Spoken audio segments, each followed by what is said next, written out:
Halo, apa kabar? Ketemu lagi dengan saya, Reno Renaldi di geniusacademy.com. Oke, di materi kita kali ini yaitu modul 1, yaitu tentang konsep dasar desain grafis. Nah, desain grafis adalah suatu bentuk komunikasi visual yang menggunakan gambar untuk menyampaikan informasi atau pesan seefektif mungkin. Jadi artinya dengan desain itu bisa tersampaikan informasi yang secara rinci atau secara efektif. Jadi misalnya simbol-simbol ataupun icon ataupun simbol larangan ataupun gambar-gambar yang seperti itu. Nah, dalam desain grafis juga teks itu termasuk dalam desain ya, karena dianggap sebagai hasil abstraksi ataupun simbol-simbol yang dibunyikan.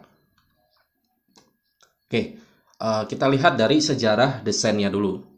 Desain grafis dapat ditelusuri atau kita explore dari jejak peninggalan manusia dalam bentuk lambang-lambang. Jadi dari zaman dahulu ini desain grafis ini sudah ada ya. Dari ketika kita melihat dari sejarah dari desain, baik itu simbol-simbol ataupun lambang ya, ataupun simbol tentang kepercayaan seperti itu. Nah, lambang-lambang atau simbol yang berwujud gambar atau piktograf atau tulisan ideograf, gambar yang mendahului tulisan karena gambar ini dianggap lebih bersifat langsung dan ekspresif dengan dasar acuan alam, flora, fauna, landscape, dan juga lain-lain. Oke, dalam desain grafis ini terdapat unsur-unsur ya, ada unsur-unsur dalam desain grafis. Yang pertama yaitu garis atau line ya. Sebuah garis atau unsur desain yang menghubungkan antara satu titik dengan titik lainnya. Jadi garis seperti ini.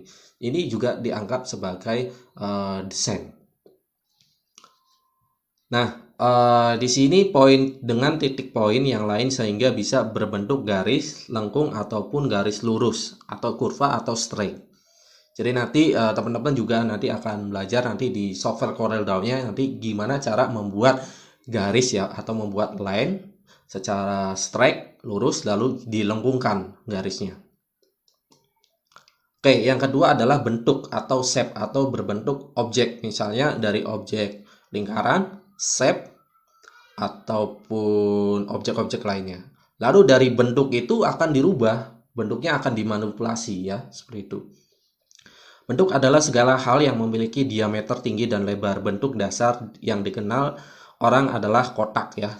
Kotak, lingkaran, circle, dan juga segitiga, triangle. Oke, lalu ada lagi unsur desain yang ketiga yaitu tekstur. Tekstur adalah tampilan permukaan atau corak ya. Jadi di dalam desain ketika kita membuat sebuah layout, sebuah objek shape, jadi kita harus memberikan misalnya sentuhan warna atau sentuhan tekstur ya, supaya desain ini agak terlihat menarik atau bisa kita ubah atau manipulasi ya, dari bentuk itu kita ubah warnanya terus ubah lagi bentuknya seperti itu. Nah, di sini tampilan permukaan atau corak dari suatu benda yang dapat dinilai dengan cara dilihat atau diraba. Yang pada prakteknya tekstur sering dikategorikan sebagai corak dari suatu permukaan benda. Misalnya permukaan karpet, baju, kulit, kayu, cat dinding, cat kanvas, dan lain-lain. Artinya desain tekstur ini ya misalnya kita desain tekstur bangunan ya, desain karpet, baju ya seperti ini. Lalu unsur yang keempat yaitu dari desain grafis ini yaitu ada ruang atau space. Jadi space ini memberikan jarak antara suatu bentuk dengan bentuk lainnya. Misalnya pada praktek desain dijadikan unsur untuk memberi efek estetika. Misalnya dari kita buat desain poster. Terus kita berikan salah satu ruang ya, salah satu ruang agar kita bisa menaruh desain lagi seperti itu. Oke, setelah kita memahami apa itu unsur-unsur dari desain, nah kita di sini kita harus juga tahu tentang prinsip-prinsip dari desain grafis ya. Yang pertama yaitu kesederhanaan. Misalnya banyak pakar desain grafis yang menyarankan prinsip ini dalam pekerjaan desain. Jadi artinya desain ini secara desain itu harus sederhana, yang penting tersampaikan. Intinya tersampaikan. Dalam penggunaan huruf, Oke, dalam huruf sebuah berita, misalnya huruf judul headline. Jadi headline-nya harus jelas, ya. Subjudulnya atau body copy-nya atau isi dari desain posternya. Misalnya kita mau buat desain nih, harus ada judul headline-nya dan juga harus ada isinya tentang apa, ya. Fontnya tidak terlalu ribet atau tidak terlalu banyak warna nantinya karena ini tentang kesederhanaan. Jadi cukup cuma 2 atau 3 warna saja cukup. Kalaupun nanti banyak warna kita bingung. Jadi seperti apa ya? Desainnya campur-campur. Lalu prinsip yang berikutnya yaitu adalah keseimbangan. Nah, keseimbangan ini adalah keadaan atau kesamaan antara kekuatan yang saling berhadapan dan juga menimbulkan adanya kesan seimbang secara visual. Misalnya keseimbangan ini bisa jadi dari warna gitu. Proporsi dari warnanya 50-50. Misalnya warna yang dipakai adalah warna kuning dan juga warna biru misalkan atau warna putih. Proporsinya harus seimbang gitu. Ataupun nanti teksnya. Teksnya yang dipakai misalnya warna hitam. Terus tidak semua teksnya itu harus warna hitam. Jadi ada warna lain misalnya warna biru untuk teksnya. Misal judul headingnya warna biru, teksnya di dalamnya ini warna hitam. Jadi harus proporsi warnanya itu harus seimbang. Jadi tidak boleh terlalu banyak warna biru, tidak boleh terlalu banyak warna hitam. Misalnya seperti itu.